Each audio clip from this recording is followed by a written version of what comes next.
নমস্কার দর্শকবৃন্দু, আসন্ন লোকসভা নির্বাচন 2024-এ পঞ্চম দফার ভোট হবে হচ্ছে 20শে মে 2024, এটা আমরা সকলেই জানি। এবং এই পঞ্চম দফার ভোটে যে সমস্ত ভোটকর্মীরা ভোট গ্রহণ করতে যাবেন, অর্থাৎ যারা ভোট কর্মী যারা রয়েছেন তাদের জন্য ডিআরডি সেল থেকে টিফিন এবং মেনু চার্ট প্রকাশ করেছে এবং ভোটের দিন এবং ভোটের আগের দিন এই মেনু চার্ট অনুযায়ী কিন্তু তারা পয়সা দিয়ে তারা কিন্তু টিফিনও করতে পারবেন এবং দুপুরের অথবা রাত্রের খাবারও তারা এই মেনু চার্টের যে চার্ট দেওয়া রয়েছে, যে রেট দেওয়া আছে, সেই রেট অনুযায়ী তারা খেতে পারবেন। তো আমরা দেখে নিই যে কি রেট দেওয়া হয়েছে প্রত্যেকটা আইটেমের জন্য।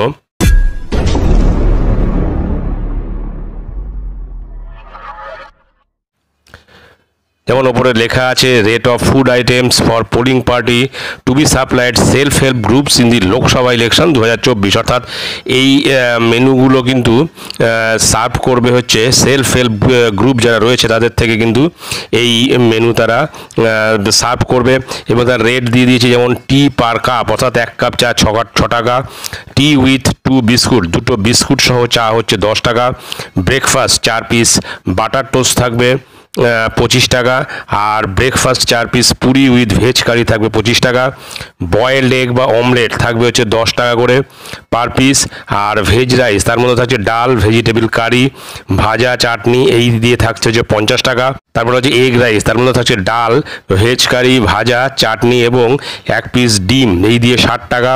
আর ফিশ রাইস, তার মধ্যে থাকছে ডাল, ভেজ কারি, ভাজা, চাটনি এবং 1 পিস মাছ, তার দাম হচ্ছে 90 টাকা। আর চিকেন রাইস, তার মধ্যে থাকছে যে ডাল, ভেজিটেবল কারি, ভাজা, চাটনি এবং 3 পিস চিকেন দিয়ে 100 টাকা। আর মটন রাইস হচ্ছে তার মধ্যে থাকছে ডাল, ভেজ কারি, ভাজা, চাটনি এবং 3 পিস মাটন দিয়ে হচ্ছে 160 টাকা। আর হ্যান্ডমেড রুটি পার পিস 5 টাকা করে। আর ভেজ কারি 1 প্লেট, তার জন্য 30 টাকা। আর chicken curry 1 plate, 3 piece chicken থাকবে, তাতে দাম হচ্ছে 75 টাকা। আর mutton curry 1 plate, 3 piece mutton থাকবে, দাম হচ্ছে 120 টাকা। আর সবশেষে মিনারেল ওয়াটার 1 লিটার হচ্ছে 20 টাকা।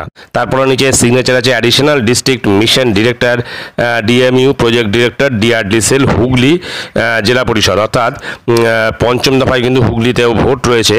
সেই কারণে এই পঞ্চম দফার ভোটে হুগলি জেলার জন্য বা হুগলি জেলার ভোটকর্মীদের জন্য এই রেট চার্ট প্রকাশ করা হয়েছে ডিআরডি সেল থেকে এবং প্রত্যেক ভোটকর্মীদের জন্যই কিন্তু এই রেটে ফিক্সড থাকবে। এই রেটের বাইরে কোনো কিছু এক্সট্রা দিতে হবে না, এই রেটটা ফিক্সড থাকবে, এরকমটাই বলা হয়েছে। তো এটাই ছিল গুরুত্বপূর্ণ আপডেট। ভিডিওটি ভালো লাগলে অবশ্যই সাবস্ক্রাইব করবেন চ্যানেলটি পরবর্তী আপডেট ভিডিও পাওয়ার জন্য। ধন্যবাদ।